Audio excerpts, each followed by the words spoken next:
जो common ammeter होता है ना, अगर आपका एमसीक्यू आता है ना कि अगर आपके पास एक कॉमन एमीटर है, उसको उसकी मदद से आप लोगों ने उसको एसी सर्किट में लगा दिया, यूँ समझ लो कि कॉमन एमीटर है जिससे हम डीसी मेजर करते हैं, उसको एसी सर्किट में लगा दिया तो कितनी वैल्यू शो करेगा? वो 0 शो करेगा। इस तरह के एमसीक्यू आ सकता है, या कि कॉमन एमीटर है जिससे आप डीसी मेजर करते हैं, उससे आप लोगों को ने एसी सर्किट में लगाकर 2 पॉइंट्स के दरमियान में पोटेंशियल डिफरेंस मेजर कर रहे हैं, तो वो भी 0 बताएगा, क्योंकि वो average value of AC voltage भी 0 होती है, करंट भी 0 होता है। और ये लाइन आप लोगों ने लाजमी अपने पास लिख लेनी है कि हॉट वायर एमीटर जो होते हैं वो can measure both AC and DC. और हॉट वायर एमीटर एसी की कौन सी वैल्यू मेजर करते हैं? एवरेज तो 0 होगी, तो हॉट वायर एमीटर जो है वो एसी की रूट मीन स्क्वायर वैल्यू ही मेजर करेंगे। अगर एमीटर है तो करंट मेजर करेगा, और वोल्ट मीटर है तो पोटेंशियल डिफरेंस मेजर करेगा। हॉट वायर एमीटर पे मैं इसलिए ज़्यादा बात नहीं कर रहा कि हमारे कोर्स में है नहीं है, तो हमें इसकी इतनी ज़्यादा ज़रूरत को नहीं। वैसे इसमें होता ये है, थोड़ा सा बता देता हूँ। हॉट वायर एमीटर में ये होता है ना कि इस तरह का ना एक सिलेंडर यूज़ करते हैं, और वो सिलेंडर अलॉय का बना होता है। प्लैटिनम एंड इरिडियम अलॉय होती है, इन दोनों के मिक्सचर से बना होता है। वैसे थोड़ा सा आइडिया दे रहा हूँ। प्लैटिनम इरिडियम अलॉय का एक सिलेंडर बना होता है, और जब उसमें से करंट फ्लो करता है ना, तो करंट फ्लो करने की वजह से according to this relation H equal to I square R T के फार्मूला के अकॉर्डिंग इस रजिस्टर में हीट प्रोड्यूस होती है। तो यहाँ पर एक रॉड या रजिस्टर ही समझ लें, एक रजिस्टर बना होता है प्लैटिनम और इरिडियम का, ठीक है ना, अलॉय होता है फिर ये रजिस्टर एक। और इस रजिस्टर में जब करंट आई फ्लो करता है तो उसकी वजह से हीट प्रोड्यूस होती है। उस हीट प्रोड्यूस होने की वजह से ये जो रजिस्टर होता है ना, इसके अंदर एक्सपेंशन आती है। हीट प्रोड्यूस होगी, हीट अप होगा तो क्या प्रोड्यूस होगी? एक्सपेंशन होगी। उस एक्सपेंशन की वजह से बात लंबी हो जाएगी वैसे, तो इस रजिस्टर के साथ ना यूँ नीचे, मतलब यहाँ पर नीचे उन्होंने एक पुली भी लगाई होती है, नीचे साथ एक इस तरह की वो नीडल भी लगी होती है। तो ये रजिस्टर हम एक लफ्ज़ यूज़ करते हैं कि ये रजिस्टर, ज़्यादा डिटेल में नहीं जाऊँगा, बस थोड़ा सा आइडिया दूँगा। ये रजिस्टर स्लैग करेगा। स्लैग मीन कि इसके अंदर जब एक्सपेंशन होगी ना, जब एक्सपेंशन होगी तो ये थोड़ा सा यूँ पहले स्ट्रेट था ना, इसके अंदर यूँ बेंड प्रोड्यूस होगा। इस बेंड को मैं स्लैग बोल रहा हूँ। तो जैसे इस रजिस्टर में से हीट की प्रोड्यूस होने की वजह से स्लैग होगा, हीट जब प्रोड्यूस होगी, एक्सपेंशन होगी, एक्सपेंशन की वजह से यूँ स्लैग करेगा। तो इसके नीचे एक पूरा सिस्टम लगा होता है, उसकी वजह से जो नीडल लगी होती है ना, वो इसकी स्केल के ऊपर यूँ फिर मूव करती है। कुछ इस तरह की इसकी वर्किंग होती है। तो थोड़ा सा याद रख लेना है कि इसको हॉट वायर एमीटर इसलिए कहते हैं कि इसके अंदर जो रजिस्टर यूज़ करते हैं ना पूरा, इसका आपके एमसीक्यू आपसे ही पूछेगा, वैसे बात हुई है तो मैं कर रहा हूँ। हॉट वायर एमीटर इसको इसलिए कहते हैं कि इसके अंदर जो हम प्लैटिनम और इरिडियम अलॉय का एक रजिस्टर यूज़ करते हैं। और हॉट वायर इसको इसलिए कहते हैं, जब उस रजिस्टर में से करंट फ्लो करता है तो हीट जो प्रोड्यूस होती है ना, उस हीट को यूज़ करके हम करंट या पोटेंशियल डिफरेंस मेजर करते हैं। और मैंने थोड़ा सा आइडिया दिया है कि इसमें होता ही है कि जब इसमें से करंट फ्लो करता है तो ये जो आपके पास प्लैटिनम और इरिडियम अलॉय का रजिस्टर बना हुआ है, इसमें एक्सपेंशन की वजह से स्लैग प्रोड्यूस होता है, ये यूँ बेंड होता है। फिर पूरा एक मैकेनिज्म होता है इस सर्किट में, यहाँ पर इसके साथ नीचे एक नीडल लगी होती है, इसके अंदर स्लैग आने की वजह से इसकी नीडल यूँ स्केल के ऊपर क्या करती है? मूव करती है। और उस स्केल की मदद से फिर हम अगर एम मीटर है तो करंट मेजर कर सकते हैं, अगर वोल्ट मीटर हो तो पोटेंशियल डिफरेंस मेजर कर सकते हैं। हमारे कोर्स में नहीं है, वरना मैं इस पर बड़ी लंबी चौड़ी बात करता। हॉट वायर एमीटर के बारे में बड़ा फेमस एमसीक्यू आता होता है कि इसकी स्केल जो होगी, हालांकि सबकी स्केल यूनिफॉर्म होती है। स्केल मतलब जिसके ऊपर ये नंबरिंग नहीं लिखी होती, कोई भी डिवाइस हो, हर डिवाइस की स्केल यूनिफॉर्म होती है। 1 है, उसके बाद कुछ डिस्टेंस के बाद 2 लिखा होगा, कुछ डिस्टेंस के बाद 3 होगा, कुछ के बाद 4 होगा। यानी 3 और 4 के दरम्यान में जितनी स्पेसिंग होती है 2 और 3 में भी उतनी होती है। यानी स्केल जो होती है ना, स्केल हमेशा यूनिफॉर्म स्केल होती है। लेकिन हॉट वायर एमीटर की जो स्केल होती है ना, वो नॉन यूनिफॉर्म स्केल होती है। मतलब इसके ऊपर जो स्केल बनी होती है ना, बड़ा डिफरेंट एमसीक्यू होता था, इसकी नॉन यूनिफॉर्म स्केल होती है। उसकी वजह ये होती है कि जो एक्सपेंशन होती है वो यूनिफॉर्म वे से नहीं होती, कि और एक्सपेंशन को यूज़ करके ये हम करंट या पोटेंशियल डिफरेंस को मेजर करते हैं। तो इस वजह से ये एक ऐसा डिवाइस है जिसकी स्केल जो होगी वो नॉन यूनिफॉर्म स्केल होगी। वैसे आपसे पूछेगा तो नहीं, किसी यूनिवर्सिटी में शायद नम्स में वो कभी इस तरह की कोई बात करे, ये कौन सा ऐसा डिवाइस है जिसकी स्केल जो है उसकी कैलिब्रेशन नॉन यूनिफॉर्म होती है। तो इसकी ये जो हॉट वायर एमीटर है, इसकी स्केल की कैलिब्रेशन नॉन यूनिफॉर्म होती है। उसकी वजह ये होती है कि ये थर्मल एक्सपेंशन के प्रिंसिपल पे बेस करता है, और थर्मल एक्सपेंशन जो है वो कोई यूनिफॉर्म प्रोसेस नहीं है, वो किसी भी डिवाइस में नॉन यूनिफॉर्म वे से होती है। ठीक है बच्चों, फिर शुरू करते हैं आज का नेक्स्ट लेक्चर। अभी हम लोगों ने जो बेसिक बातें की थी उन्हीं को आगे कंटिन्यू करते हैं। देखिए, अगर मैं एसी करंट या एसी वोल्टेज का आपके सामने ग्राफ बनाऊँ तो कुछ यूँ ग्राफ बनता है, ठीक है। ये एसी करंट का ग्राफ कह लें, करंट वर्सेस टाइम ग्राफ कह लें, या वोल्टेज वर्सेस टाइम ग्राफ कह लें। ये इसका एक साइकिल है, ये पॉजिटिव हाफ है, ये इसका नेगेटिव हाफ है, एक कंप्लीट साइकिल बना हुआ है। अब ज़रा देखिए, अगर मैं average value of AC calculate करूँ तो जितना इसका पॉजिटिव हाफ है उतना इसका नेगेटिव हाफ है, तो एवरेज वैल्यू ऑफ एसी क्या होगी, ज़ीरो होगी, ठीक है।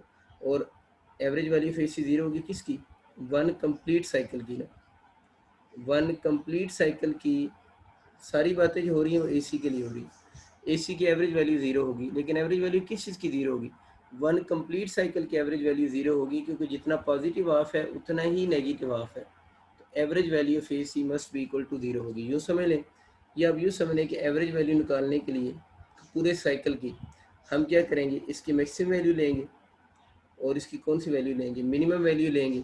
मैक्सिमम वैल्यू कौन सी है, plus I naught, plus minimum value कौन सी होगी, minus I naught, divided by two कर देंगे, तो ये आपके पास आ जाएगा I naught minus I naught divided by two हो जाएगा। तो इसकी वैल्यू जो होगी वो ज़ीरो हो जाएगी।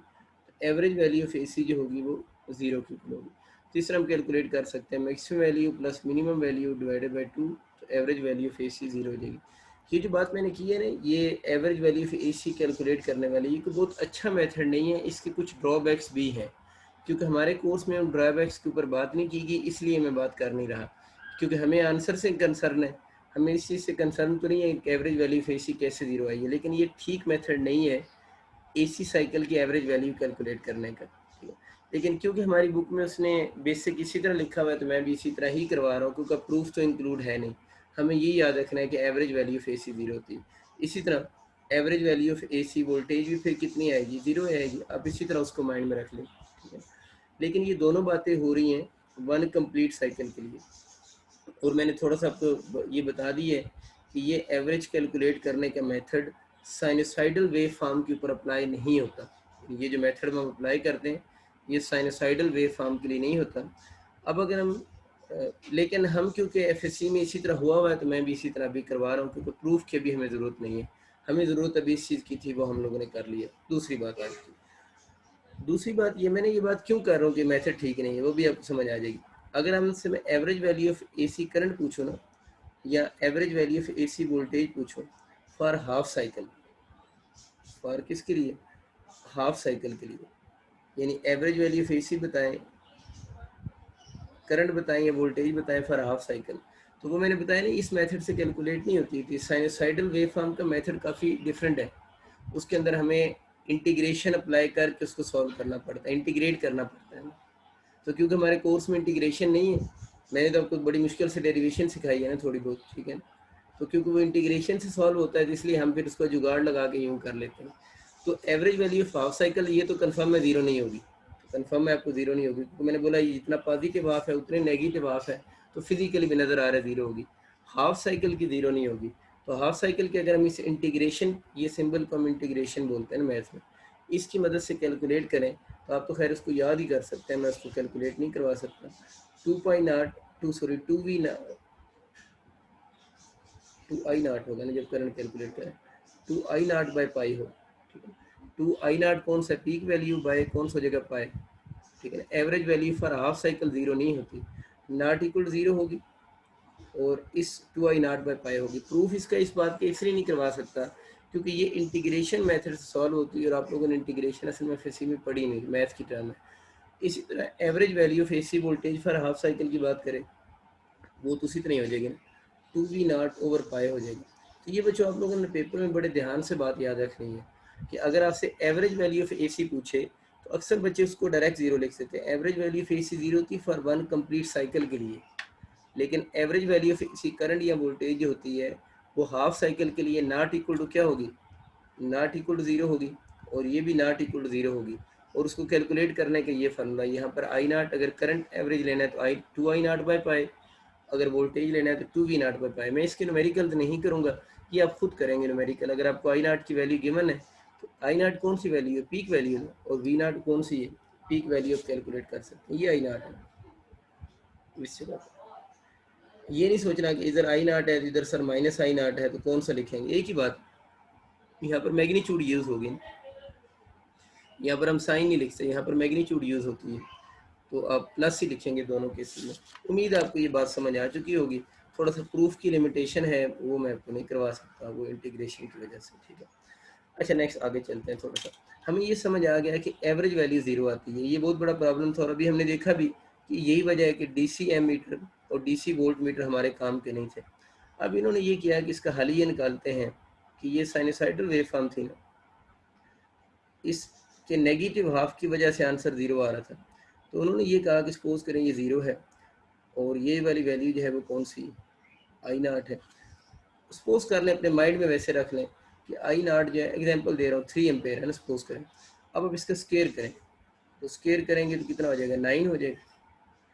3 है तो स्केयर करेंगे तो 9 हो जाएगा, तो आई नॉट का स्केयर हो जाएगा। इस तरह ये -3 होगा, इसका स्केयर करेंगे तो ये भी कितना हो जाएगा, 9 ही हो जाएगा। यानी आई नॉट है ना, तो आई नॉट का स्केयर करें तो कितना हो जाएगा, 9 हो जाएगा। वैसे आई नॉट का स्केयर करेंगे तो 9 हो जाएगा। वैसे इसकी करंट के स्केयर की यूनिट एम्पेयर नहीं रहती, यूनिट भी इसकी क्या होती है, एम्पेयर स्केयर ही हो जाती है। वो बात वैसे याद रखना, कुछ बच्चे कभी एमसीक्यू बहुत बेसिक बने जिसमें गलती कर जाते हैं। आई नॉट लिखा होता है ना 3 एम्पेयर है, तो पूछते हैं आई नॉट स्केयर कितना होगा, तो बच्चे 9 एम्पेयर लिख देते हैं, तो 9 एम्पेयर स्केयर होगा, क्योंकि जो इसके साथ हो रहा होता है वो यूनिट के साथ भी होता है। खैर आपको बात समझ आ गई। मैंने इसके स्केयर क्यों किया है, क्योंकि हम थोड़ी देर पहले मैं ये बता रहा था कि ये पॉजिटिव और नेगेटिव होने की वजह से सिमेट्रिकल थे दोनों, तो एवरेज ज़ीरो होगी। अब देखते हैं एवरेज ज़ीरो होगी या नहीं होगी। अब एवरेज आप उस बेसिक मेथड से निकाल सकते हैं, क्योंकि एक जैसी वेव फॉर्म बन गई, ये भी पॉजिटिव ऑफ हो गया, ये भी पॉजिटिव, तो अब एवरेज वैल्यू तो सॉरी ज़ीरो ही आ रही होगी। अब इस केस के अंदर हम एक और वैल्यू निकालेंगे, उसको हम बोलेंगे, अभी हम लोगों ने क्या किया है, इसका स्केयर किया है ना, पहले हम लोगों ने क्या किया, स्केयर किया है। तो अब मैं लिख रहा हूँ I M S, M S का मतलब होता है mean square value, M S mean, mean square value. Mean square value में आप लोगों ने ये याद रखना है कि स्केयर आप लोगों ने पहले करना होता है और मीन आप लोगों ने बाद में लेना होता है। तो एसी की मीन स्केयर वैल्यू निकालने के लिए देखें, पहले मैंने स्केयर कर दिया ना, अब उसके बाद मैंने मीन लेना है। अब मैं मीन उस बेसिक मेथड से लूँगा कि इस पूरे ग्राफ को देखो, ये वाला जो ग्राफ बना, इस पर ज़रा गौर करो, ये वाला जो ग्राफ है इसकी मिनिमम वैल्यू कितनी है, इसकी मिनिमम वैल्यू 0 है, प्लस इस ग्राफ की मैक्सिमम वैल्यू कितनी है, आई नॉट का स्केयर। इसमें मिनिमम नेगेटिव नहीं है, नेगेटिव तो इसमें है ही नहीं, क्योंकि ये वाला ऊपर वाला ग्राफ अब बन गया ना, ये वाला ग्राफ है। अब ये वाला ग्राफ है, अब नीचे वाला ग्राफ तो खत्म हो चुका है, ये वाला ग्राफ है, इसकी minimum value 0, maximum I not, तो ये बन जाएगा आई नॉट स्केयर बाई 2। तो अगर आपसे पूछता है ना कि mean square value of AC calculate करें, तो mean square value of AC जो होगी आई नॉट स्केयर बाई 2 होगी। अब ये बस वो एक बात हाफ साइकिल के लिए है, बाकी सारी बातें कंप्लीट साइकिल के लिए ही होंगी, ठीक है ना। ये सारी बातें अब मैं नहीं भी लिखूंगा तो किसके लिए होंगी, कंप्लीट साइकिल के लिए ही होंगी। ये बात वैसे मुश्किल है आपसे यूएचएस वगैरह में तो पूछे, ईटा वालों से पूछ सकता है हाफ साइकिल की बातें, नम्स में आपसे पूछ सकता है अगर वो इस तरह का क्वेश्चन बनाए ना, लेकिन यूएचएस में तो बहुत मुश्किल है बात करें, क्योंकि इसकी डेरिवेशन जो है वो बाय यूजिंग इंटीग्रेशन मेथड आती है, इसलिए। लेकिन मैंने लिख दिया ताकि आपको थोड़ा बहुत आइडिया जो, बाकी जितनी भी हम बातें करेंगे वो सारी कंप्लीट साइकिल के लिए करेंगे, क्योंकि हमारे कोर्स में जो वो कंप्लीट साइकिल है। आपको याद है मैंने पिछले लेक्चर में बताया था कि एसी करंट एक डिफरेंट वर्ड है, हमारे कोर्स में साइनोसाइडल एसी है। अब हम साइनोसाइडल एसी की बातें कर रहे हैं, और साइनोसाइडल एसी की बातें जितनी भी कर रहे हैं फॉर वन कंप्लीट साइकिल ही ज़्यादातर हम बातें करेंगे, ठीक है। तो ये आपका बन जाएगा कंप्लीट साइकिल के लिए आई नॉट स्केयर बाई 2 हो जाएगा। क्लियर होगी बात। अच्छा अब हम कहेंगे सर ये कंप्लीट साइकिल है तो ये हाफ साइकिल है, असल में ये अब कंप्लीट साइकिल है, यहाँ से यहाँ तक इसका साइकिल कंप्लीट हो जाता है। इस एसी का यहाँ तक एक साइकिल है, इस ग्राफ में इस वक्त एसी के, खैर ये अलग डिबेट है, ये मैं उसमें करूँगा जब रेक्टिफिकेशन पढ़ाऊंगा ना, वहाँ पर बात करूँगा साइकिल साइकिल वाली बात है, अभी वो थोड़ा सा आइडिया दे रहा हूँ। एसी का एक साइकिल है, लेकिन जब इसके स्केयर लिए हैं तो ये भी पॉजिटिव होगा, ये भी पॉजिटिव होगा, तो ये डीसी हो गए ना। तो इस वक्त ये जो दोनों हैं ये डीसी हैं, और ये डीसी के कितने साइकिल हैं, 2 साइकिल ऑफ डीसी। लेकिन इसमें हम ज़्यादा डिटेल से बात रेक्टिफिकेशन वाले टॉपिक में जाकर करेंगे, लेकिन थोड़ा सा याद रखना एसी का एक साइकिल था, और ये जो ऊपर बन गए ये डीसी हैं, क्योंकि ये दोनों एक जैसे ऑफ है, डायरेक्शन चेंज नहीं हो रही, तो इसके 2 साइकिल हैं, एक साइकिल ये पूरा हो गया, फिर नया साइकिल शुरू हो गया, ठीक है। लेकिन इस पर डिटेल डिस्कशन करूँगा मैं जब आपको रेक्टिफिकेशन पढ़ाऊँगा। तो खैर में आइडिया हो गया कि mean square value of one complete cycle, अब इतना तो आपको समझ आ गया, ये पूरा साइकिल है इसका, तो आई नॉट स्केयर बाई 2 की इक्वल होगी, ठीक होगी बात। तो मीन स्केयर वैल्यू आपका ये वाली आ गई। अगर इस वैल्यू को हम ग्राफ में शो करना चाहें मीन स्क्वायर वैल्यू को, तो ये तकरीबन कि इस जगह पर बनेगी, मीन स्क्वायर वैल्यू इस जगह पर होगी, इसके साथ लिख दें आई मीन स्क्वायर। अब आप कह रहे होंगे सर ये पहले तो इस तरह की वेव शेप की आपने स्ट्रेट लाइन क्यों लगा दी, तो या आप ज़रा खुद सोचो, इसमें आई नॉट की वैल्यू फिक्स होगी ना, फिक्स होगी आई नॉट, तो उसको टू आई नॉट स्क्वायर को 2 से डिवाइड करो तो कोई सिंगल आंसर आएगा ना, तो उसको तो आप स्ट्रेट लाइन से शो करोगे। अगर इस एग्जाम्पल के अकॉर्डिंग हल कर रहे हो तो मीन स्क्वायर वैल्यू का कैसे निकालोगे, कितने बनेगी, आई नॉट कितना लिया होगा 3, 3 का स्क्वायर कितना होगा 9, तो 9/2 कितना हो जाएगा 4.5। इसकी यूनिट भी क्या होगी, एम्पेयर स्क्वायर ही होगी, इसकी यूनिट भी एम्पेयर स्क्वायर ही होगी। I mean square value is not measured in ampere, it is measured in ampere square. तो ये 4.9 जो होगा ये क्या वेव शेप में होगा, 4.9 तो स्ट्रेट लाइन होगी, तो इसको आप इस लाइन शो करेंगे, आई मीन स्क्वायर वैल्यू को एक स्ट्रेट लाइन से हम शो करेंगे, किससे, स्ट्रेट लाइन से। ये क्या होगा, अगर ये आई नॉट 3 है, ये 9 है, तो 3 और 9 के कहीं दरमियान में होगा, दरमियान में मतलब किसी भी जगह पर थोड़ा ऊपर नीचे हो सकता है, 4.5 ज़रा 3 से थोड़ा ऊपर होगा, और ये वाली वैल्यू 4.5 एम्पेयर स्क्वायर होगी। और ये याद रखना है कि मीन स्क्वायर वैल्यू जो है वो एम्पेयर में नहीं होती, मीन स्क्वायर वैल्यू किस में होगी, एम्पेयर स्क्वायर के अंदर होगी। थोड़ी खिचड़ी मच गई है, लेकिन उम्मीद आपको बात समझ आ गई होगी, क्योंकि आसान सी बात है। अच्छा, इसके बाद वो कहते हैं कि अगर हम एक और काम करें कि अगर हम इस मीन स्क्वायर वैल्यू जो लिखी हुई है ना, अभी हमारे पास कौन सी मीन स्क्वायर वैल्यू है, इसके ऊपर अगर मैं रूट लगा दूँ, तो अब अगर मैं इसको वर्डिंग में पढ़ूँ तो ये क्या बनेगा, रूट आगे मीन और स्क्वायर वैल्यू नहीं हो जाएगी। अगर ऊपर रूट लगा दें तो ये क्या बन जाएगी, ये रूट मीन ये स्क्वायर वैल्यू हो जाएगी। तो रूट मीन स्क्वायर वैल्यू अगर आप लोगों ने इधर रूट लगाया है तो इस तरफ भी आपको रूट लेना पड़ेगा, आई नॉट स्क्वायर, इसका भी रूट लेंगे, इधर भी आपको रूट लेना पड़ेगा, तो ये दोनों ऊपर नीचे पता है रूट दोनों तरफ लिख से, तो ये स्क्वायर अंडर रूट से कैंसिल हो जाएगा, फिर बन जाएगा I naught by under root 2। अब देखें ना आप लोगों के पास यहाँ पर इसकी यूनिट क्या थी, एम्पेयर स्क्वायर थी ना, एम्पेयर स्क्वायर की जब स्क्वायर का आप लोगे तो स्क्वायर कैंसिल हो जाएगा अंडर रूट से, तो इसकी यूनिट क्या आ जाएगी एम्पेयर। मतलब ये वाला जो मैयर होता है वो एम्पेयर स्क्वायर में मैयर होता है, लिख लो अपने पास उसके साथ ही। लेकिन जो रूट मीन स्क्वायर वैल्यू होगी, root mean square value is measured in ampere, ये दोबारा किस में मेजर होगी, एम्पेयर में ही मेजर होगी, ठीक है ना। अच्छा, आपको बात समझ आ गई कि रूट मीन स्क्वायर वैल्यू के लिए हम आई नॉट बाय अंडर रूट 2 की फॉर्म में इसको लिखेंगे। अगले पेज पे चले जाते हैं, कहीं ये ना हो जाए कि सारा लेक्चर जो है उस छोटू से पेज पे मैं देना शुरू करता हूँ, पेजेस की बचत शुरू की है मैंने।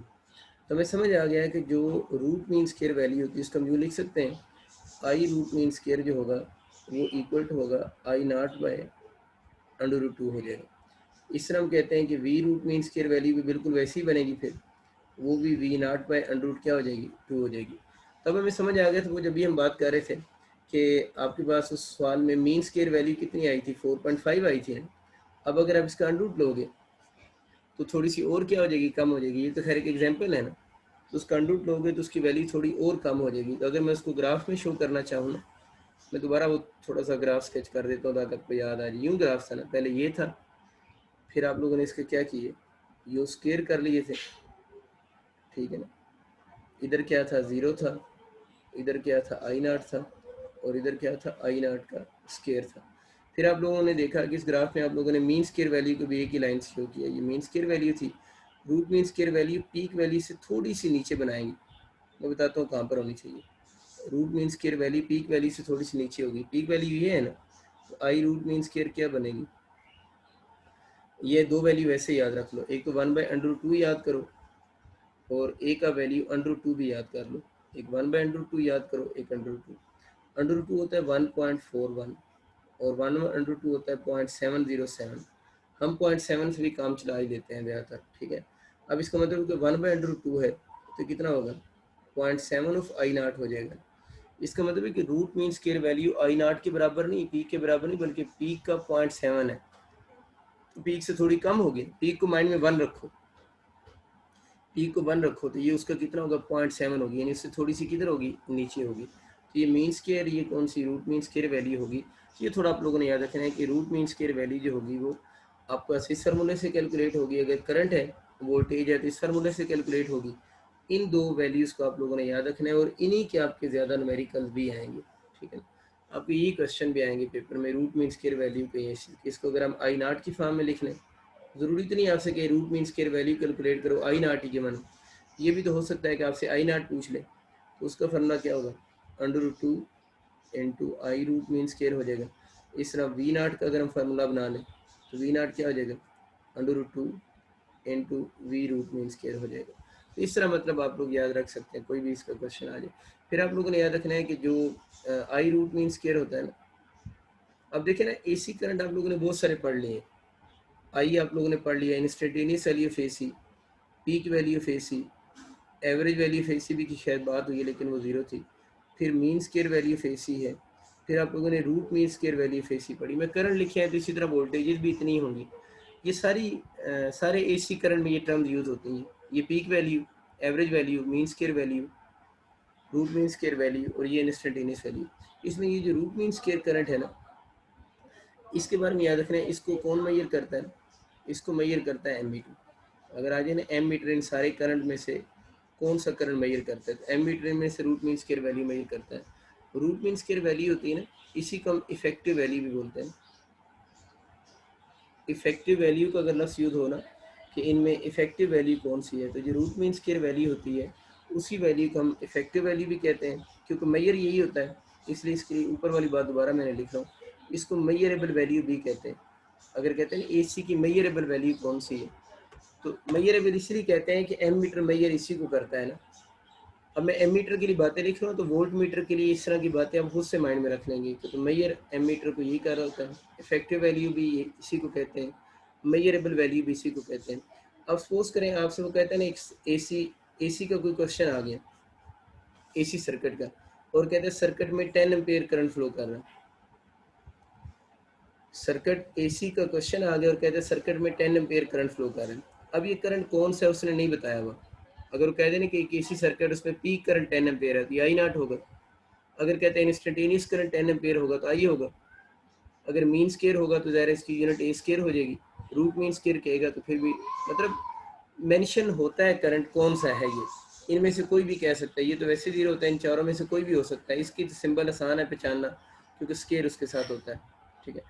लेकिन अगर ना गिवन हो, खाली आपसे कह दे कि एसी सर्किट में करंट 10 एम्पेयर करंट फ्लो कर रहा है, अब आपने सोचना है ये कौन सा करंट है, तो आप लोगों ने आंखें बंद के उस करके उसको क्या लेना है, रूट मीन स्केयर ही लेना है। मतलब जिस करंट या वोल्टेज के साथ, अगेन बोल रहा हूँ, जिस करंट या वोल्टेज के साथ एसी सर्किट में ये मेंशन ना हो वो कौन सी है। मेंशन हो तो फिर तो ठीक है, फिर तो उसी को यूज़ रखेंगे, उसको बदलेंगे तो नहीं। लेकिन अगर एसी सर्किट में ये मेंशन ना हो वो कौन सी है, तो फिर आप लोगों ने उसको कौन सी वैल्यू लेना होता है, रूट मीन स्केयर वैल्यू ही हम उसको कंसिडर करते हैं। इसी तरह आपके पास अगर मैं आपको एग्जांपल दूँ ना, अब अगर हमारे घरों में कितने वोल्ट्स आते हैं, हम कहते हैं हमारे घरों में 220 वोल्ट्स आते हैं। तो 220 वोल्ट क्या है, ये पीक वैल्यू ऑफ वोल्टेज है या इनमें से कौन सी वैल्यू ऑफ वोल्टेज बनती है। तो ये आप लोगों ने याद रखना है, ये कौन सी होगी, रूट मीन स्केयर वैल्यू ही होती है। ये बड़ा कॉमन एमसीक्यू है ये वाला कि हमारे घरों में 220 वोल्ट आते हैं, दिस 220 वोल्ट शोज, ये वोल्टेज की किस चीज़ को शो करते हैं, तो ये वोल्टेज की कौन सी value, root mean square value को शो करेंगे। तो मैंने बोला कि अगर सर्किट में एसी सर्किट का क्वेश्चन आ जाए और उसमें करंट या वोल्टेज के साथ ना लिखा वो कौन सी वैल्यू है, तो फिर हमेशा आप लोगों ने उसको रूट मीन स्केयर ही लिखना होता है। या सर्किट में ये लफ्ज़ यूज़ हो जाए effective value of AC current या वोल्टेज है, या मेजरेबल वैल्यू का वर्ड यूज़ हो जाए, तो फिर भी वो रूट मीन स्केयर वैल्यू ही होती है। हम बात कर रहे थे रूट मीन स्केयर पे, कहीं और चले गए हो। रूट मीन स्केयर वैल्यू जो होती है, इस वैल्यू के बारे में एक और वर्ड भी याद रखना है, this is equivalent to DC. It is equivalent to DC. Equivalent to DC का मतलब होता है कि आई रूट मीन स्केयर के और जो आई डीसी में लिख देता हूँ, इन दोनों के इफ़ेक्ट सेम होते हैं, इन दोनों के सेम इफ़ेक्ट होते हैं। सेम इफ़ेक्ट को आप एक एग्जांपल में अक्सर ये देता हूँ, तो सपोज करें ये कोई रजिस्टर है, इस रजिस्टर में से अगर 10 एम्पेयर जो है वो आई रूट मीन स्केयर पास करे और इसी रजिस्टर में 10 एम्पेयर जो है वो डीसी पास करे, सेम रजिस्टर है, इसमें 10 एम्पेयर आई रूट मीन स्केयर पास करे और 10 एम्पेयर डीसी पास करे, तो इस रजिस्टर में हीट हम किस फॉर्मूले से कैलकुलेट करते हैं, H equal to I square R T से कैलकुलेट करेंगे। तो इस रजिस्टर में सेम हीट प्रोड्यूस होगी, क्या प्रोड्यूस होगी, सेम हीट प्रोड्यूस होगी। अगर हम यहाँ पर आई रूट मीन स्केयर रख के सॉल्व करते हैं ना, ये अगर मैं कहता हूँ एसी पास कर 10 एम्पेयर एसी पास कर रहा है, तो 10 एम्पेयर एसी का मतलब क्या होगा, उसकी रूट मीन स्केयर वैल्यू होगी, हीट कैलकुलेट करें, टाइम और रजिस्टर तो कांस्टेंट ही रखोगे ना, और फिर आप इस सर्किट में 10 एम्पीयर डीसी भी गुजारें तो सेम हीट प्रोड्यूस होगी जितनी I root mean square of I root mean square से प्रोड्यूस होगी। यहाँ पर और कोई करंट रखेंगे तो उसके इफेक्ट जो होंगे वो इस डीसी के साथ मैच नहीं करेंगे। तो आप लोगों ने ये एमसीक्यू इसका यूँ आएगा ना, इन सारों में लिखा होगा, ये सारे ऑप्शन लिखे होंगे और पूछा होगा which of the following AC जो है उसके इक्विवेलेंट टू डीसी है या उसके इफेक्ट डीसी के साथ सेम है। तो हम बोलते हैं कि ये जो आई रूट मीन स्क्वायर है इसके इफेक्ट जो होंगे वो डीसी के साथ क्या होंगे, सेम होंगे। आसान सी बात है। एफएससी में मैंने इस पर वैसे लंबी चौड़ी बातें की थी। इन पॉइंट्स को आप लोगों ने थोड़ा सा माइंड में रखना है। इस पे और थोड़ी सी बात करता हूँ। देखिए आप लोगों ने अभी फार्मूले पढ़े हुए हैं, मैं करंट के चैनल लिख देता हूँ, I equal to I naught sine of omega t. ठीक है, तो हम इस फार्मूले को यूँ भी, तो ये फार्मूला ठीक है अपनी जगह पर, मैंने इस जगह चेंजेस की थी, याद है ना, 2πf वगैरह वगैरह लिखा था। अभी मैंने थोड़ी देर पहले आपको पढ़ाया कि इसमें हम आई नॉट की वैल्यू भी तो पुट कर सकते हैं। तो ये वाला फार्मूला थोड़ा मॉडिफाई होकर क्या बन जाएगा, √2 आई रूट मीन स्क्वायर और साइन ऑफ ओमेगा टी भी तो हो सकता है ना। तो अगर यू आई नॉट की वैल्यू पुट की है ना, ये वाली आई नॉट किसकी इक्वल होता है, √2 आई रूट मीन स्क्वायर होता है ना, इस वैल्यू को यहाँ मैंने पुट कर दी। इसी तरह ये फार्मूला भी ठीक है अगर आइडेंटिफाई होने के लिए आ जाए। और v इक्वल हम क्या लिख सकते हैं, √2 V root mean square sine of omega T की फॉर्म में भी लिख सकते हैं। मतलब इस क्वेश्चन में आप रूट मीन स्क्वायर भी लिखा हो तो फिर भी वो ठीक ही कंसीडर होगा, इसमें रॉन्ग वाली कोई बात नहीं होगी। ठीक है, बाकी पीक वैल्यू ऑफ एसी भी आगे उसने क्वेश्चन में लिखा हुआ है यूएचएस में, तो मैं भी लिख सकता हूँ peak value of AC. Peak value of AC क्या होती है, हाईएस्ट वैल्यू होती है किसी भी, ये मतलब ये है ना, ये एक साइकिल है, एक साइकिल में जो हाईएस्ट वैल्यू रीच होती है उसको हम पीक कहते हैं। ये पॉजिटिव पीक होगी और ये कौन सी पीक है, नेगेटिव पीक होगी। इसको चलिए मैं लिख ही देता हूँ क्योंकि कोर्स में है तो नाम लिखना ज़रूरी है। वैसे हमें पता था इसके बारे में, highest value reach by voltage और करंट इन 1 साइकिल।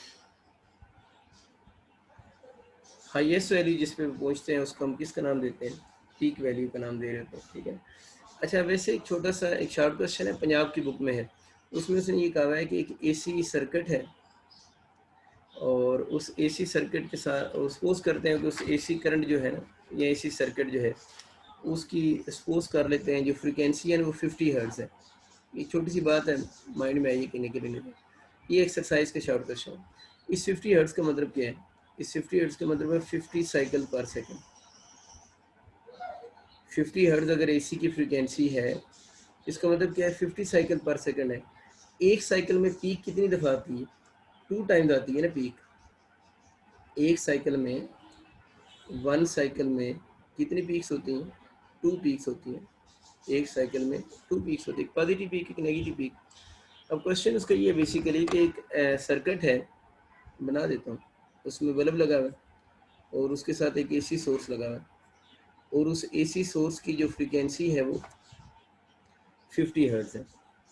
तो क्वेश्चन उसका ये कि बताएं ये जो बल्ब है ये इसकी मैक्सिमम ब्राइटनेस कितनी होगी, मैक्सिमम टाइम ब्राइटनेस ये जो अटेन करेगा, ये कितने मैक्सिमम टाइम ये ब्राइटनेस अटेन करेगा। तो उसका सिंपल सा फार्मूला होता है, आप इसको लिख लें इक्वल टू 2f। तो क्वेश्चन उसने ये पूछा हुआ है कि ये जो इन 1 सेकेंड के एक सर्किट है जिसमें एसी सोर्स के साथ बल्ब लगा हुआ है और ये बल्ब जो है वो 1 सेकंड में कितनी दफ़ा मैक्सिमम ब्राइट होगा, ये बल्ब 1 सेकंड में कितनी दफ़ा मैक्सिमम ब्राइट होगा। तो बल्ब ने ब्राइट कब होना है, जब करंट ने पीक वैल्यू पे जाना है। बल्ब ने ब्राइट कब होना है, जब करंट ने पीक पे जाना है। एक साइकिल में बल्ब कितनी एसी करंट कितनी दफ़ा पीक पे जाता है, 2 दफ़ा। एक साइकिल में मैक्सिमम टाइम ब्राइटनेस जो अटेन होगी, एक साइकिल में 2 दफ़ा ब्राइटनेस आएगी। तो ये 50 हर्ट्ज फ्रीक्वेंसी का मतलब क्या है, 50 साइकिल पर सेकंड है। तो मैंने क्या लिख दिया, मैक्सिमम टाइम ब्राइटनेस जो अटेन होगी इन 1 सेकंड उसका फॉर्मूला क्या होगा, 2f होगा। यानी जितनी फ्रीक्वेंसी है उसको 2 से मल्टीप्लाई कर दो तो 100 टाइम्स बल्ब क्या होगा, ब्राइट होगा इन 1 सेकंड। दोबारा सुन लें, फ्रीक्वेंसी चेंज भी तो कर सकते हैं, ये तो मैंने एज इट इज क्वेश्चन करवा दी। फ्रीक्वेंसी अगर एसी की 50 हर्ट्ज हो ना, तो 50 साइकिल होंगे। एक साइकिल में कितनी पीक होती है? 2 पीक्स। तो एक साइकिल में बल्ब कितनी दफ़ा ब्राइट हुआ? 2 दफ़ा। तो अगर उसकी फ्रीक्वेंसी 50 हर्ट्ज है, इसका मतलब है कि आपके पास एक साइकिल में 2 दफ़ा पीक्स आती हैं, 2 टाइम ब्राइट होगा ना।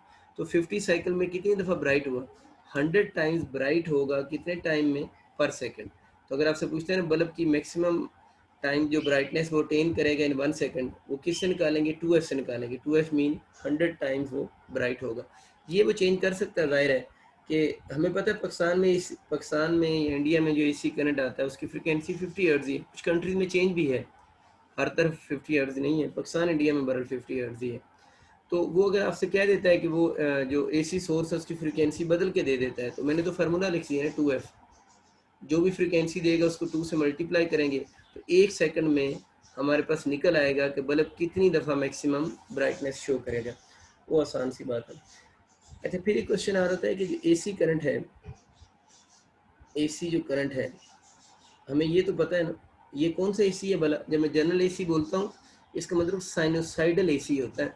कौन सा एसी होता है? Sinusoidal AC. लेकिन आपका जब एग्ज़ाम आएंगे तो वहाँ पर सिंपल एसी भी लफ्ज़ लिखा हुआ, तो आप लोगों ने इसको कौन सा लेना है? साइनोसाइडल एसी ही समझ लेना है, ठीक है।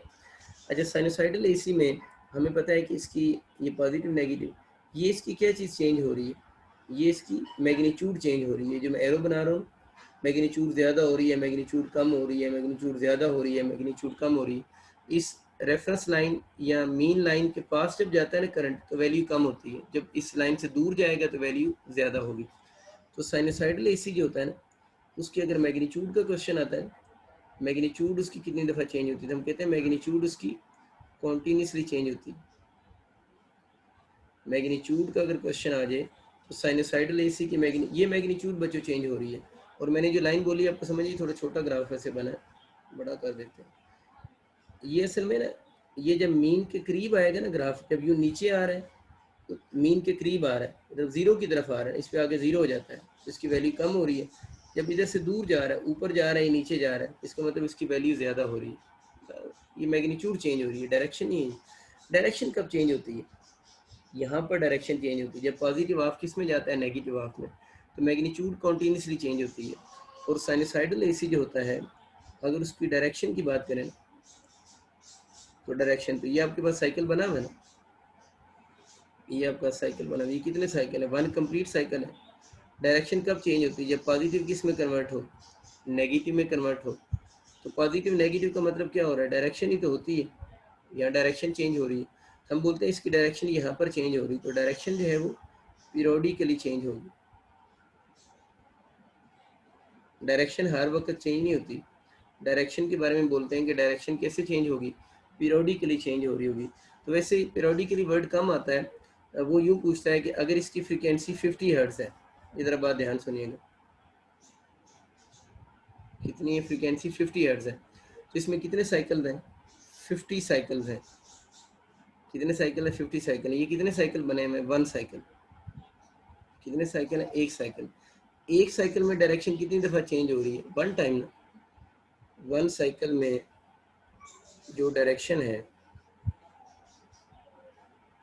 वो 1 टाइम चेंज हो रही है। हम तो अपने साइकिल को देखेंगे, हमारा साइकिल यहाँ पर पूरा हो गया, हम अगले को डिस्कस नहीं करें, हम यहाँ से अपना साइकिल शुरू कर रहे हैं, यहाँ ख़त्म कर रहे हैं। तो एक साइकिल में डायरेक्शन कितनी दफ़ा? 1 टाइम इसकी डायरेक्शन चेंज हो रही है, ठीक है। तो अब अगर 1 साइकिल में डायरेक्शन 1 टाइम चेंज होगी, ठीक है, तो इसका मतलब ये हुआ कि आपका एमसीक्यू जो आ रहा होता है ना कि साइनोसाइडल जो एसी है उसकी डायरेक्शन कितनी दफ़ा चेंज होगी, उसने फ्रीक्वेंसी गिवन होती है। तो अगर फ्रीक्वेंसी 50 हर्ट्ज़ है तो कितने साइकिल होंगे? 50 साइकिल होंगे। एक साइकिल में कितनी दफ़ा चेंज होती है? 1 टाइम। तो हम ये बोलेंगे कि एसी करंट की डायरेक्शन पीरियोडिकली चेंज होती है, या ज़्यादातर इसका जो एमसीक्यू आता है हम ये बोलते हैं इसकी डायरेक्शन जो होगी वो एफ टाइम्स जो होगी डायरेक्शन, एफ टाइम डायरेक्शन जो होगी, ये लाइन पूरी लिख लें, चेंज होगी पर cycle. F time direction change होगी पर साइकिल ना, ज़्यादातर ये एमसीक्यू में लफ्ज़ लिखा होता है। इसकी डायरेक्शन कितनी दफ़ा चेंज होगी? हम बोलते हैं एफ टाइम्स चेंज होगी पर साइकिल। मतलब अगर फ्रीक्वेंसी 50 हर्ट्ज़ है इसका मतलब है कितने टाइम चेंज होगी, 50 टाइम चेंज होगी पर साइकिल, क्योंकि एक साइकिल में एक दफ़ा है ना, तो 50 हर्ट्ज का मतलब 50 साइकिल है। तो एफ टाइम डायरेक्शन चेंज होगी पर साइकिल का मतलब क्या है, जितनी फ्रिक्वेंसी होगी उतने टाइम डायरेक्शन जो है वो पर सेकंड क्या हो रही होगी, चेंज हो रही होगी। बस ये चंद इंफॉर्मेशन हैं जो आप लोगों ने याद रखनी है। और ये जनरली जब भी बात होती है तो मैंने आपको बताया कि हम लोग साइनोसाइडल एसी की ही बात कर रहे होते हैं। इसको थोड़ा सा आप लोगों ने माइंड में रखना है। थोड़ा और आगे चलते हैं, एक और टर्म उसने डिस्कस की हुई है, उसको वो कहता है peak to peak value of AC ना, peak to peak value, peak to peak value of AC. इसको अगर हम डायग्राम में शो करें तो पीक टू पीक वैल्यू कुछ शो बनती है। डायग्राम में मैं थोड़ी बड़ी बनाने की कोशिश करूँगा, सब छोटी बन रही है। पीक टू पीक वैल्यू को अक्सर बच्चे ये समझते हैं, वो समझते हैं ये पीक है तो ये वाली पीक होगी, तो इसको पीक टू पीक की वैल्यू इसको बोलते हैं। ये गलत है, ये पीक टू पीक वैल्यू नहीं होगी। पीक टू पीक वैल्यू ये है, ये एक पीक, ये दूसरी पीक, इसको हम बोलते हैं peak to peak value, PP value. अब आप कहेंगे दोनों में फ़र्क क्या है, टाइम का तो फ़र्क है ना। अगर इधर करंट लेते हैं इधर टाइम लेते हैं तो टाइम तो डिफरेंस आता है, इधर ज़्यादा टाइम लग रहा है, इन दोनों के दरम्यान में देखें टाइम कम नहीं लग रहा।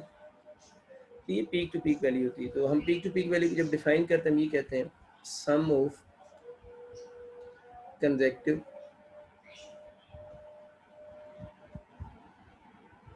पॉजिटिव एंड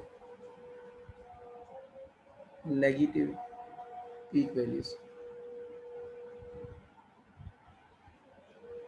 कि sum of consecutive positive and negative peak values is called peak to peak value. इसके साथ एक और हिंट भी लिख लें, जब हम peak to peak value calculate करते हैं तो उस वक्त हम क्या करते हैं, हम इग्नोर कर देते हैं नेगेटिव साइन, यानी while calculating peak to peak value वो इग्नोर नेगेटिव साइन।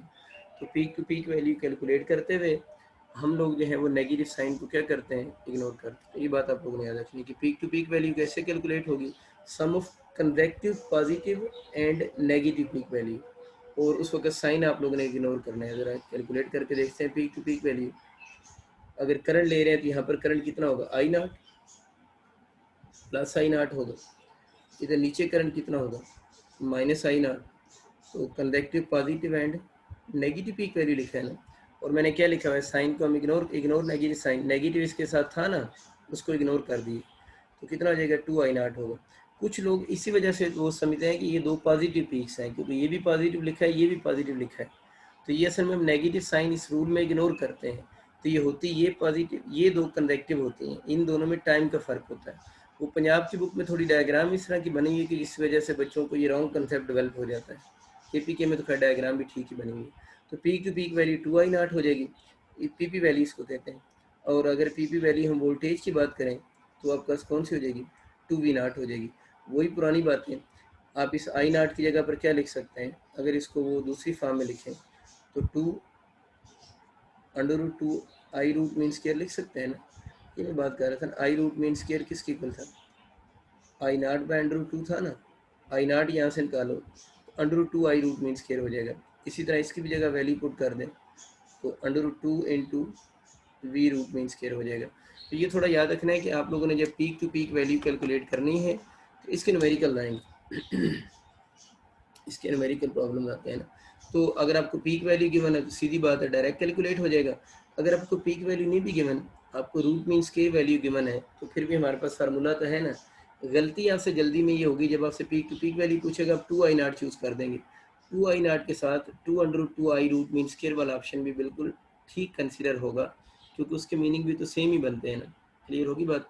बड़ा कम ऐसा होता है, लेकिन मैं वैसे हिंट दे देता हूँ, कहीं हो सकता है कि examiner all of these option बनाने के चक्कर में हो ना, मतलब ए ऑप्शन ये ठीक हो गया, बी ऑप्शन ये ठीक हो गया। ज़रा बात ध्यान सुनिएगा, तो i0 होता है ना, i0 की एक वैल्यू तो मैंने ये पुट की है, अब ज़रा दोबारा सुने।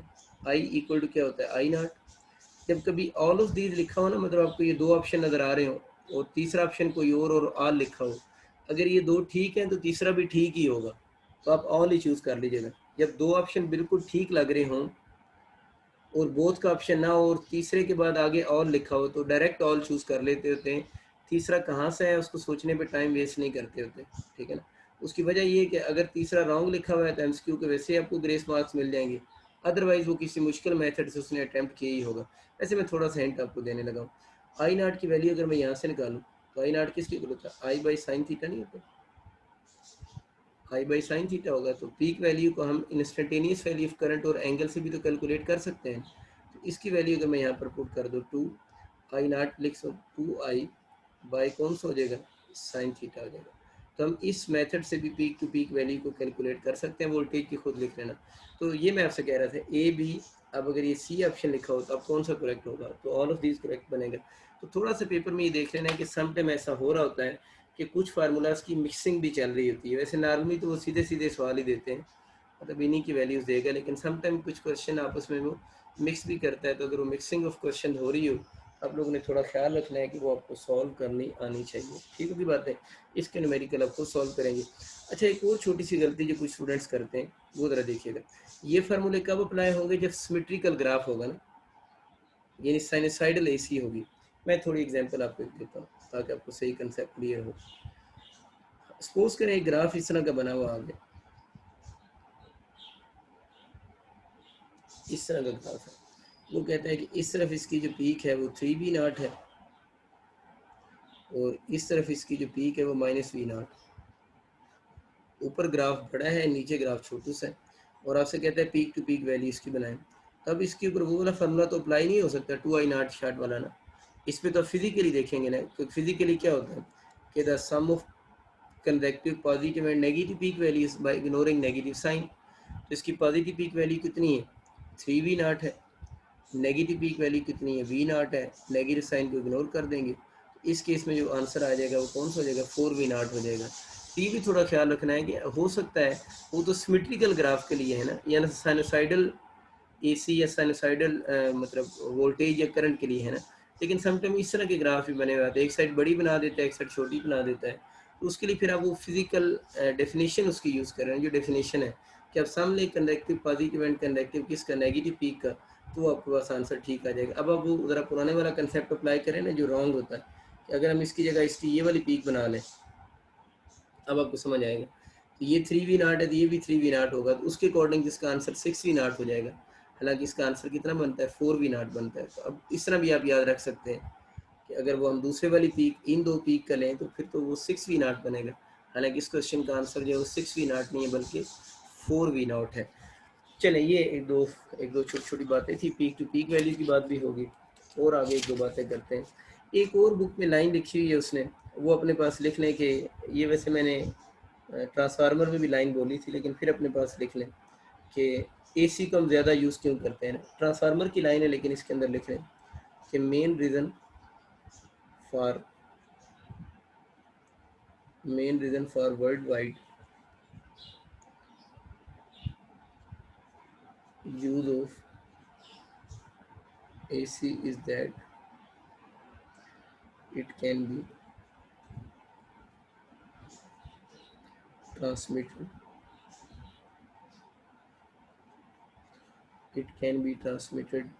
to a long distance. It can be transmitted to a long distance easily at low cost. उसकी वजह ट्रांसफार्मर है। ट्रांसफार्मर में ट्रांसमिशन लॉसेस वाली बात याद करें ना, क्या होता था कि हम जो पावर स्टेशन था उस पावर स्टेशन के ऊपर स्टेप अप ट्रांसफार्मर लगाते थे, वो करंट को बहुत रिड्यूस कर देता था, पावर लॉस मिनिमम हो जाता था, और हम उसको ट्रांसफ़र करके, अब घरों में तो वोल्टेज कम और करंट ज़्यादा चाहिए होता है, तो हम बाहर गली में स्टेप डाउन ट्रांसफार्मर लगाकर दोबारा करंट को रीगेन कर लेते हैं। तो main reason for world wide use of AC is that it can be transmitted to a long distance easily at low cost. DC में ये सहूलत मैसर नहीं है, मतलब डीसी को आप ट्रांसफार्मर लगाकर उसकी वोल्टेज की जो पीक वोल्टेज होती है उसको हम कम या ज़्यादा नहीं कर सकते। ये छोटी सी बात आप लोगों ने याद रखनी है। अच्छा, एक दो क्वेश्चंस करते हैं। एक बड़ा सिंपल सा क्वेश्चन है, लेकिन क्योंकि पास पेपर में है, यूनिवर्सिटी में मैं देख रहा था, लास्ट टाइम मैंने करवाया था, वो लिखने अपने पास दो करंट गिवन है, एक I1 100 sine of 100 pi T, और एक I2 गिवन है, इसमें पूछ रहा है 100 sine of 200 pi t given, ये क्वेश्चन है उसका। और क्वेश्चन उसके ये है कि द रिलेशनशिप बिटवीन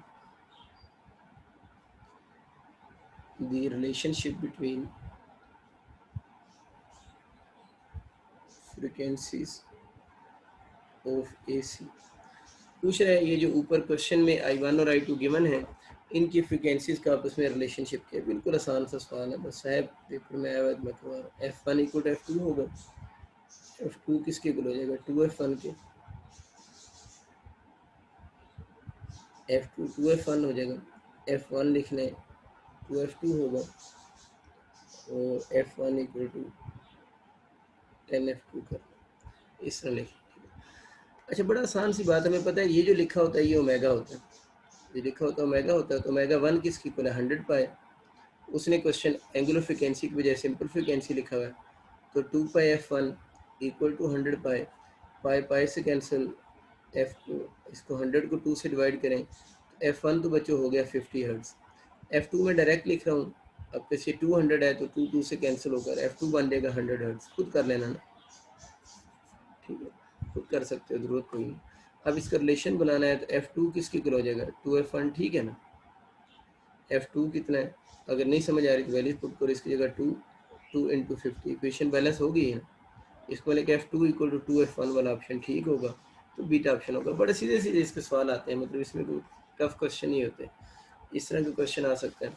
एक और क्वेश्चन आप लिख लें, क्योंकि हम लोगों ने बाकी सारे ही थोड़े बहुत क्वेश्चन देखे हैं, इंस्टेंटेनियस वैल्यू को क्वेश्चन नहीं देखा, तो एक इंस्टेंटेनियस वैल्यू को क्वेश्चन लिख लें।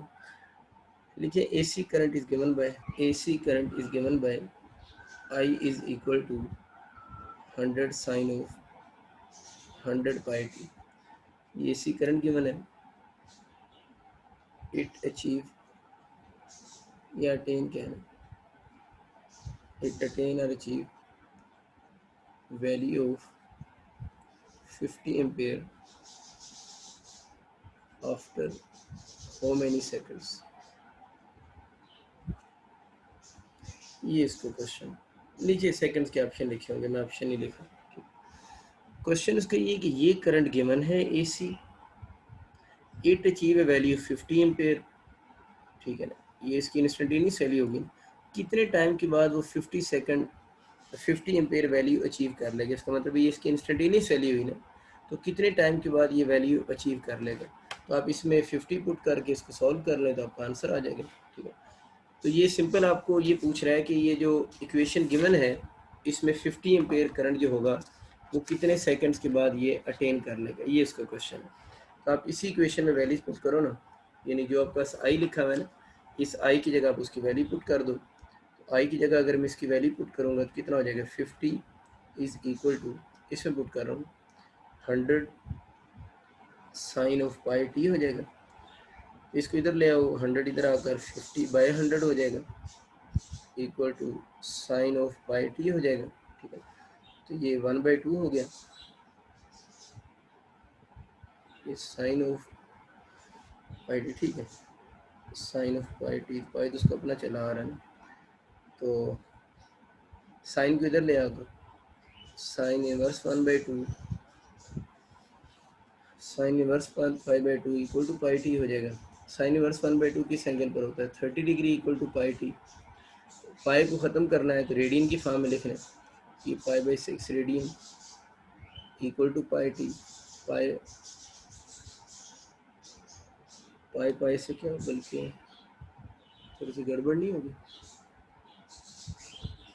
ये सिंपल पाई तो नहीं था ना, पाई के साथ 100 भी यहाँ पर था ना, इस पाई के साथ 100 भी था, 100 पाई टी था, 100 किसका इधर ही है अभी भी, इस बेचारे का 100 हमने ख़त्म कर दिया, पाई पाई से कैंसिल हो गया, तो क्या बच गया 1/6 इक्वल टू 100 टी। उसने तो टी पूछा हुआ था, तो टी किसकी इक्वल हो जाएगा 1/6 इंटू 100, इसका जो आंसर फाइनल बनेगा 1/6 100 सेकंड हो जाएगा। बहुत आसान सी बात है, मुश्किल बात नहीं है, बस हमारा 100 बेचारा दरमियान से गायब हो गया था, तो 100 एंड पे हमें याद आ गया कि 100 भी क्वेश्चन में कहीं ना कहीं एग्जिस्ट करता है। तो आपको ये बात भी समझ आ गई कि अगर हमें इंस्टेंटेनियस वैल्यू ऑफ करंट या instantaneous value of voltage given हो तो उसका हम ज़ाहिर एंगल भी निकाल सकते हैं, और अगर एंगल साथ साथ टाइम के क्वेश्चन आ जाए तो हम उस टाइम के क्वेश्चन को भी बहुत ईजिली सॉल्व कर सकते हैं। तो ये दो बातें छोटी छोटी याद रखनी है, ठीक है। एक दो और क्वेश्चन आपको थोड़े हम कर लेते हैं। देखिए अभी हम थोड़ी देर पहले बात कर रहे थे कि जो ये वैसे एक छोटी सी वैल्यू आप याद रख लेना ना, हमारे घरों में जो नॉर्मली आती है ना, हाउसेज में जो इलेक्ट्रिसिटी आ रही होती है उसकी रेटिंग कुछ यूँ लिखी होती है 220 और 50 हर्ट्ज लिखा होता है, 220 इंटू 50 हर्ट्ज। ये 220 मैंने बोला ये कौन सी वैल्यू है, रूट मीन स्क्वायर वैल्यू है, ये तो उसकी फ्रीक्वेंसी आ रही है ना। अब अगर आपसे क्वेश्चन कभी पूछ लेना, आपके घरों में वैसे ही पूछ ले रूट मीन स्क्वायर वैल्यू कितनी आ रही है, तो आप चूज़ करोगे 220 वोल्ट। ये पूछेगा हाउसेज में आरएमएस कितनी आती है, 220 आती है, ये तो मैं समझ आ गया 220 आ रही है। अगर आपसे ये पूछ लें कि आपको घरों में पीक वैल्यू कितनी आ रही है, रूट मीन स्क्वायर तो ठीक है, वो कहता है 220 आ रही है, आपके घरों में पीक वैल्यू कितनी आ रही है, तो आप निकालनी पड़ेगी आप कि V root mean square equal to V naught by under root 2 होगा। यहाँ से वी नाट तो आपको बनानी पड़ेगी ना फिर, तो वी नाट हमारे घरों में कितनी आ जाएगी, under root 2 into V root mean square. तो अंडर रूट 2 को 220 से मल्टीप्लाई करो। इसका आंसर वैसे अब याद ही रख लें तो ज़्यादा बेहतर है, क्योंकि फिक्स वैल्यू है ना, तो उस फिक्स वैल्यू को याद ही रख लेना बेहतर होता है। इंटू 220 तो ये तकरीबन ये 311 वोल्ट के करीब बनेगा, तो इसको आप याद कर लेना। मतलब अगर आपसे पूछे ना कि हमारे घरों में आरएमएस कितने वोल्ट्स आ रहे हैं, तो आरएमएस कितने वोल्ट्स आ रहे हैं, 220 वोल्ट्स आ रहे हैं, और अगर आपसे पूछता है उसकी पीक वैल्यू कितनी है, तो वो जो आरएमएस हमारे घरों में आ रहा है, यानी जो हमारे घरों में साइनसाइडल करंट, साइनसाइडल वोल्टेज आ रही है ना, उस साइनसाइडल वोल्टेज की अगर आपसे पूछ ले पीक कितनी है, ये मैं असल में बताना चाह रहा हूँ, तो उसकी पीक आप लोगों ने याद रखनी है 311 वोल्ट है। तो समटाइम ये पूछ लेता है कि आपके पास उसकी पीक वैल्यू बताएं कितनी है, तो आपको याद होगी इसकी पीक वैल्यू ये बन रही, ठीक है। अच्छा ठीक हो गया हमें। और एसी करंट का वैसे क्वेश्चन तो कम ही आते हैं। अगर आपको कभी क्वेश्चन आ जाए ना कि एक वायर है उसमें से एसी करंट पास कर रहा है, एसी करंट पास कर रहा है, ठीक है ना, और उसकी इक्वेशन वगैरह आपको पूरी इक्वेशन इस तरह की इक्वेशन गिवन हो पूरी आई की, आई नाट वगैरह वगैरह जो भी गिवन हो, और आपसे कहे कि इसमें जो हीट प्रोड्यूस हो रही है वो कैलकुलेट करो, यानी इस तरह की इक्वेशन गिवन हो ना, आई इक्वल टू 100 या 10 साइन ऑफ जो भी लिखते हैं 20 पाई टी, इस तरह की इक्वेशन गिवन हो, और आपसे कि इस रजिस्टर में जो हीट प्रोड्यूस हो रही है वो कैलकुलेट करें। तो हीट प्रोड्यूस के लिए आप लोगों ने formula I square R into t जो यूज़ करना है, इस आई की जगह पर आप लोगों ने आई रूट मीन स्क्वायर पुट करके उसको सॉल्व करना है। दोबारा बता रहा हूँ, अगर किसी रजिस्टर में हीट का क्वेश्चन आ जाए और आपको इस तरह की करंट की इक्वेशन गिवन हो, तो आप लोगों ने इस तरह की करंट की इक्वेशन में, ये आपको पता नहीं क्या लिखा हुआ, आई नाट लिखा हुआ है ना, तो इस आई नाट को यूज़ करके आप लोगों ने क्या बनाना है, आई रूट मीन स्क्वायर बनाना है, और हीट कैलकुलेट करने के लिए आप लोगों ने फार्मूले में आई रूट मीन स्क्वायर पुट करके हीट कैलकुलेट करेंगे, तो इस करंट की वजह से जो हीट प्रोड्यूस हो रही है वो एग्जैक्ट हीट कैलकुलेट होगी। दोबारा रिपीट कर रहा हूँ, ये जो करंट है ना, ये करंट इसमें हीट प्रोड्यूस कर रहा है। मैं वैसे समझाता हूँ, हमने कोई डिवाइस लगाया इस रजिस्टर के साथ, इसमें से ये करंट गुजारा और देखा कितनी हीट प्रोड्यूस हो रही है, ठीक है। फिर हम लोगों ने ये किया कि स्पीक करंट को यूज़ करके इसका क्या बनाया, IRMS बनाया, और हम लोगों ने इस फार्मूले में उस RMS करंट को, रेजिस्टेंस को और टाइम को यूज़ करके हीट कैलकुलेट की। तो जो हम लोगों ने बाय एक्सपेरिमेंट कैलकुलेट की थी इस करंट के गुजरने से, और जो इसी करंट की रूट मीन स्क्वायर करंट गुजरने से जो हीट प्रोड्यूस हुई थी, दोनों के आंसर सेम आए थे। यूँ बात समझ लो। तो जब भी आपको इस तरह का करंट गिवन हो और कि इस रजिस्टर में प्रोड्यूस होने वाली हीट बताओ, तो आप इस फार्मूले से निकालोगे, हम एक्सपेरिमेंट से तो नहीं निकालेंगे, हमारे पास कोई डिवाइस तो नहीं लगा हुआ जिसका हम रजिस्टर के ग्रास लगाएंगे और हीट आ जाएगी। तो जब भी इस तरह की करंट की इक्वेशन गिवन हो एसी की, और आपसे कि हे रजिस्टर में हीट कैलकुलेट करो, तो आप इस फार्मूले से हीट कैलकुलेट करोगे, यानी इस करंट की आप लोगों ने कौन सी root mean square value use करनी है, कोई इस करंट की जो भी और वैल्यू गिवन होगी उस वैल्यू को आप लोगों ने यूज़ नहीं करना। वो आपसे गलती यूँ करवाएगा, मुझे जो लगता है वो आपको कहेगा कि रजिस्टर है, इसमें से एसी करंट पास कर रहा है, और उस एसी करंट की पीक वैल्यू सपोज करें 10 एम्पेयर है, यही सवाल है ना। आपको पूरी इक्वेशन नहीं देता, मैंने तो पूरी इक्वेशन दे के बात की है ना। वो आपसे कहेगा कि इस रजिस्टर में से एसी करंट पास कर रहा है, उसकी पीक वैल्यू 10 एम्पेयर है, बताएं हीट कितनी प्रोड्यूस होगी। तो बच्चे जल्दी में गलती करते हैं, यहाँ पर आई नाट लिख के सॉल्व करते हैं, तो आंसर गलत आएंगे। फिर आप लोगों ने यहाँ पर अगर आई नाट भी गिवन है, ये पूरी इक्वेशन भी गिवन है, तो दोनों में से पहले क्या बनाना है, IRMS को यहाँ पुट करेंगे, फिर क्वेश्चन सॉल्व करेंगे तो आपके आंसर ठीक आएंगे। एक दो क्वेश्चन थोड़े से मैं आपको चेंज करवा देता हूँ, उनको ज़रा देख लें। इन क्वेश्चन को करने के ना जो आसान हल है वो ये है कि आप एक दो बातें याद करें। वैसे अगर आपको याद हो तो जब मैं आपको FSC पढ़ा रहा था ना, ये सेम चैप्टर जब मैं पढ़ा तो उस वक्त मैंने जब पावर डिसिपेशन इन रजिस्टर करवाई थी ना, उस वक्त ये मैंने बातें आपको उस वक्त याद भी करवाई थी। अभी तो मैं आपको डायरेक्ट ही कहूँगा कि आप डायरेक्ट याद रखें। एक दो बातें छोटी छोटी वो आप अगर याद कर लें तो आपको काफ़ी ज़्यादा अफाका होने के चांसेस हैं। बातें ये हैं कि अगर आपसे पूछे ना साइन थीटा की एवरेज क्या होगी या साइन ओमेगा टी की एवरेज क्या होगी, तो इसकी एवरेज वैल्यू जहाँ भी यूज़ होगी आप लोगों ने ज़ीरो याद रखनी है। कॉस ओमेगा टी ये पता है ना, ये लगा दे या इसके साथ ये चिपका दे, ये दोनों एवरेज को शो करते हैं। ऊपर बार लगाएं तब भी एवरेज होता है, ये जो सिंबल होती है ये भी एवरेज की होती है। तो साइन ओमेगा टी या साइन थीटा की average value zero, cos omega T या कॉस थीटा की एवरेज वैल्यू ज़ीरो। ठीक है ना, याद कर लो बस, अभी इसका प्रूफ नहीं करते। अगर प्रूफ देखना है तो पावर डिसिपेशन इन रजिस्टर जब मैंने पढ़ाई थी तो उसमें प्रूफ भी है। साइन स्केयर ओमेगा टी का भी यूज़ हो जाए, ये बार का मतलब क्या एवरेज वैल्यू होती है। चलिए मैं बार ही लगा देता हूँ, इस तरह की भी लगी तब भी एवरेज ही होगी, मतलब एवरेज ही होगा, उसका आंसर 1/2 होगा। ठीक, एवरेज वैल्यू ज़ीरो, लेकिन स्केयर की एवरेज वैल्यू ज़ीरो नहीं होती। चले इसमें हम वो बार लगा ये डब्बे से लगा के शौक पूरा कर देते हैं, तो इसकी भी एवरेज वैल्यू 1/2 ही होगी। तो स्केयर जो है उनकी एवरेज 1/2 होती है, लेकिन सिंपल कॉज या साइन के फंक्शन की एवरेज वैल्यू ज़ीरो होती है। ये MCQ नहीं है, ये किसी MCQ को हल करने का तरीका है। अब मैं आपको एक सवाल बहुत बेसिक से करवाता हूँ, उसके बाद एक क्वेश्चन थोड़ा अच्छा करवा के हम इस यूनिट से माफ़ी मांगते हैं कि अब हमारी जान छोड़ दें, चिपक ही जाती है जो भी यूनिट शुरू कर बैठे।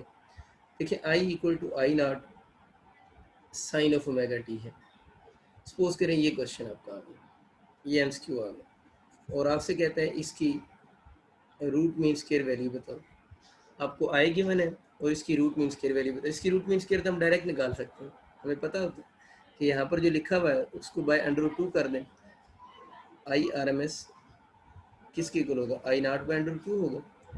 तो अगर हमें ये इक्वेशन गिवन है और कहते हैं इसकी IRMS क्या होगी, तो हमें तो ये पता है, लेकिन मैं इसको किसी और मेथड से आपको हल करवाता हूँ। ये तो हमने याद की हुई है ना कि इस इक्वेशन की आई रूट मीन स्क्वायर इस मेथड से निकलती है, क्योंकि मैंने एक दो और क्वेश्चन करवाना है तो इसको मैं थोड़ा चेंज मेथड से करवाता हूँ। चेंज मेथड क्या है, आप ये अडॉप्ट नहीं करेंगे मेथड, लेकिन नेक्स्ट क्वेश्चन को समझने के लिए ये मेथड आना ज़रूरी है, क्योंकि इसके ऊपर अप्लाई करेंगे ना, इसको तो आंसर हमें याद है ना कि इसका आंसर ये आता है, तो उस मेथड से आंसर अगर यही आ जाएगा तो हमें कन्फर्म हो जाएगा। तो हम लोगों ने क्या बताना है, आई रूट मीन स्क्वायर बतानी है। ये क्या लिखी हुई है, ये तो इंस्टेंटेनियस वैल्यू लिखी हुई है। तो आई रूट मीन स्क्वायर में पहले क्या लेना होता है, स्क्वायर, फिर क्या लेना होता है मीन, और फिर क्या लेना होता है रूट। ये होता है ना, पहले स्क्वायर फिर मीन फिर रूट। तो ये कौन सा करंट है, इंस्टेंटेनियस करंट है ना। तो पहले मैंने इस करंट का क्या ले लिया, स्क्वायर, क्या ले लिया, स्क्वायर ले लिया। फिर मैंने इसका ये लाइन लगाने का मतलब क्या ले लिया, मीन, और अब मैंने इस करंट का क्या ले लिया, रूट। तो क्या बन गया, समझ आएगी बात की ना, तो क्या बन गई, root mean square value of current बन गई ना। ये बात आपको समझ आ गई। तो ये पहले स्क्वायर करते हैं, फिर मीन लेते हैं, फिर रूट लेते हैं, पढ़ते उल्टा है, पढ़ते रूट मीन स्क्वायर वैल्यू इसको है। चलिए ये हमें समझ आ गई। ये आई क्या है, आई, ये सिंपल सा सवाल है, इसमें ये आई गिवन है, यहाँ पर आई की वैल्यू लिखो। आई किसकी इक्वल है, I0 sine of omega T. जो बेचारे आई के साथ हो रहा होगा इनके साथ भी तो वही होगा ना।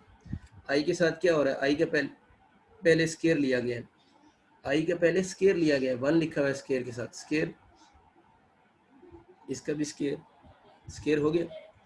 इसका स्केयर लिखेंगे, नहीं लिखेंगे, साइन स्केयर थीटा का मतलब इसके ऊपर स्केयर तो नहीं आता, साइन के ऊपर आता है ना, तो स्केयर तो हो गया। लेकिन अगला स्टेप भी रहता है, अगला स्टेप क्या है, इसके ऊपर भी मीन का साइन लगाओ, इसके ऊपर भी मीन का साइन लगाओ। क्या बात पूरी होगी, नहीं, अभी बात रहती है। अगली बात क्या है कि अंडरूट का साइन लगाए। चलिए इकट्ठे लगा देते हैं, बाद में अलग-अलग कर देंगे। वैसे पता है ना, मल्टीप्लाई हो रहे हो तो अंडरूट अलग-अलग किए जा सकते हैं, ये सारों को बातें आती हैं, आप सारे इतने सियाने हो चुके हैं। तो क्या बनेगा, ये इसके ऊपर स्क्वायर ऐसे ही है, और आपके पास मीन भी आ गया, ठीक है, और ये बन जाएगा साइन स्क्वायर ओमेगा टी, ये चीज़ है।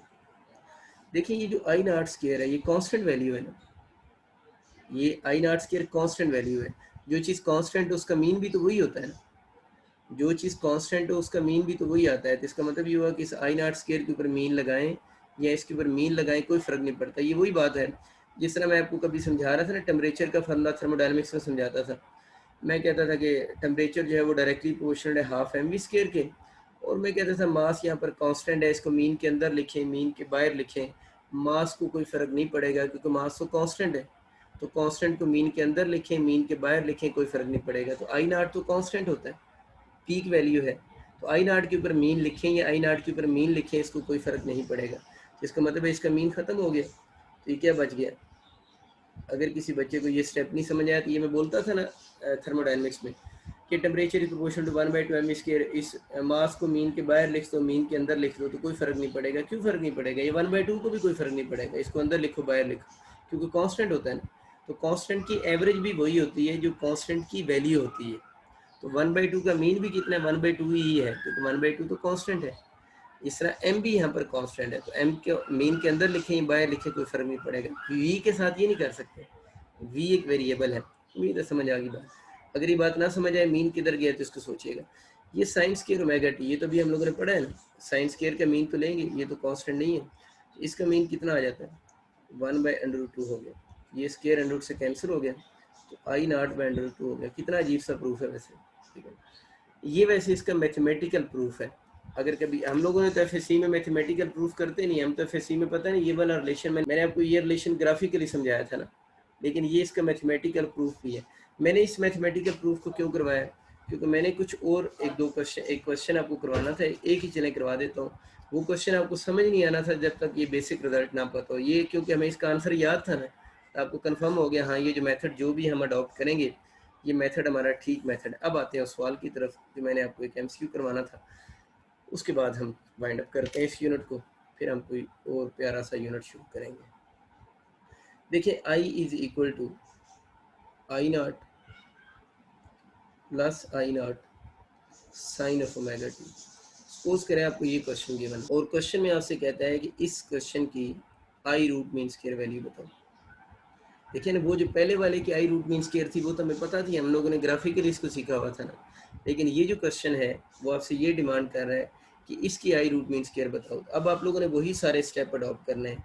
तो आई रूट मीन स्क्वायर के लिए मैंने क्या रूल बताया था, पहले आप आई लिखेंगे, पहले उसका स्क्वायर करेंगे, फिर उसका मीन लेंगे और फिर आई का आप क्या लिखेंगे, रूट लिखेंगे। तो अब आप इसमें वैल्यूज पुट करो ना, ज़रा थोड़े ध्यान से चीज़ें करनी है, बात आसान है मतलब, लेकिन थोड़ा सा कैलकुलेशन में कुछ बच्चों को मसला बनेगा इसमें। देखिए ये ए है, ये बी है, तो ये जब पहला स्टेप क्या होगा, स्क्वायर होगा ना, तो ए प्लस बी का होल स्क्वायर हो जाएगा ना। यानी इसको जब हम इसके ऊपर फार्मूला अप्लाई करेंगे तो ये तो अंडर रूट हो गया, मीन कभी हम नहीं छेड़ रहे, हम पहले इसका स्क्वायर लेंगे, तो ये किसका स्क्वायर बनेगा, ये समझ आ रही बात आप सारों को ना, ये ए प्लस बी का स्क्वायर होगा, ये ए हो गया, ये बी, ए प्लस बी का स्क्वायर क्या होता है, a square plus B square और प्लस 2ab होता है ना, a square plus B square plus 2ab होगा। तो मैं इसको अब लिखना शुरू करता हूँ। तो ए का स्क्वायर जब मैं लिखूंगा तो क्या हो जाएगा, ए का स्क्वायर इसका स्क्वायर हो गया, मीन इसके ऊपर ए का स्क्वायर प्लस क्या हो जाएगा, बी का square I not square sine square omega T. इनके अपने अपने मीन सब के ऊपर अलग अलग लिख सकते हैं। ये भी पूरा होगा क्या, ए स्क्वायर प्लस बी स्क्वायर हुआ है। अभी क्या बाकी है, अभी 2ab बाकी है, 2a और b क्या है, I naught sine of omega T. इन दोनों के ऊपर चले मीन इकट्ठा लिख देते हैं, अभी इसने आई नॉट स्क्वायर के बन जाना, इसके ऊपर आ गया। मैंने भी क्या लिखा है, मैंने A square plus B square plus 2ab लिख दी है, ठीक है, प्लस 2a और b हो गया। अब आप ज़रा अपनी थोड़ी माइंड से अप्लाई करो, जब भी हम लोग देखें ना ये कांस्टेंट है, तो कांस्टेंट का मीन तो वही होता है जो उसकी वैल्यू होती है, तो ये तो आई नॉट स्क्वायर ही रहेगा। अगेन ये कांस्टेंट है ना, आई नॉट स्क्वायर तो कांस्टेंट है, तो इसका मीन भी वही होगा जो आई नॉट खुद है। ऐसे ही है ना, मीन तो उसका वही होगा जो आई नॉट खुद है। ये साइन स्क्वायर ओमेगा टी है, तो साइन स्क्वायर का मीन कितना होता है, 1/2 भी मैंने आपको सिखाया है, ये पता होगा आपको ना। ये 2i0 का स्क्वायर बनता है ना, तो 2i0 स्क्वायर का मीन कितना होगा, 2i0 ही होगा। उसके ऊपर मीन लगाने का स्क्वायर तो खैर लगाएंगे, मीन लगाने का फ़ायदा नहीं है क्योंकि वो मीन कांस्टेंट का मीन वही बन जाता है ना। आगे लिखा है साइन ओमेगा टी। तो साइन ओमेगा टी का मीन आपको मैंने कितना पढ़ा है, 0 पढ़ा है। उम्मीद है आपको बात समझ आ चुकी होगी। ये बातें तो सारी पुरानी थी सारी, ये बात नहीं थी। साइन ओमेगा टी की जगह क्या आ गया, 0। जब 0 आ गया तो ये वाली पूरी टर्म क्या हो जाएगी, ख़त्म हो जाएगी। उम्मीद है आपको इस क्वेश्चन बात की समझ आ चुकी होगी। आसान है, बेसिक सी कैलकुलेशन है, तो टेक्निकल बात तो इसमें है कोई नहीं। अच्छा, अभी हमारा थोड़ा सा रहता है इसको एंड पे हल करने वाली बात है। अच्छा, अब हम रूट मीन स्क्वायर के चक्कर में पड़े हुए थे, तो देखते हैं इसकी रूट मीन स्क्वायर क्या आती है। आखिरी टर्म तो इसकी 0 होगी ना, ये आपको नज़र आ रहा होगा। तो अगर हम इसकी आई रूट मीन स्क्वायर यहाँ से बनाते हैं, ये कितना बन गया आपको, ये तो क्लियर हो गया ना मीन किधर गए हैं। वो जो मैंने पिछले क्वेश्चन में लॉजिक बताई थी वही सोचो, आई नॉट का स्क्वायर, आई नॉट का स्क्वायर बाई 2, इसके ऊपर अंडरूट आ गए। अब कुछ बच्चे ये अंडरूट को सेपरेट कर देते हैं। अगर यहाँ प्लस या माइनस का साइन हो तो अंडरूट सेपरेट नहीं हो सकते, ठीक है ना। अगर यहाँ मल्टीप्लिकेशन या डिवीजन हो तब अंडरूट सेपरेट होते हैं। प्लस या माइनस के साइन अगर हो तो अंडरूट सेपरेट नहीं होते, ठीक है। तो इसमें अंडरूट सेपरेट नहीं करना है। इसका एलसीएम कितना आ जाएगा, 2 एलसीएम आ जाएगा। तो कितना बन जाएगा, 2 आई नॉट का स्क्वायर प्लस आई नॉट का स्क्वायर हो जाएगा। ये जो चीज़ बन जाएगी वो 3 आई नॉट स्क्वायर, अंडरूट भी आएगा साथ में, बाई 2 हो जाएगा। अब आई नॉट स्क्वायर को तो अंडरूट के बाहर निकाल सकते हैं ना, तो आई नॉट अंडरूट 3/2। तो मेरे वतन के खूबसूरत से बच्चों, सिर्फ बताने का मकसद ये था कि हर इक्वेशन का आई रूट मीन स्क्वायर डिफरेंट होता है। हम जो आई रूट मीन स्क्वायर पढ़ते हैं वो साइनोसाइडल इक्वेशन का पढ़ते हैं, कि अगर वो इक्वेशन साइनोसाइडल फॉर्म में गिवन हो तो उसका आई रूट मीन स्क्वायर जो हम यूज़ करते हैं वो उसके लिए सिर्फ फार्मूला है। अगर उसके अलावा आप किसी और केस में आई रूट मीन स्क्वायर कैलकुलेट करने लगें तो उनके जो आंसर होंगे वो डिफरेंट आ रहे होंगे। इस तरह अभी हम लोगों ने जो क्वेश्चन सॉल्व किया है उसके आई रूट मीन स्क्वायर का आंसर क्या आ चुका है, काफ़ी डिफरेंट उसका।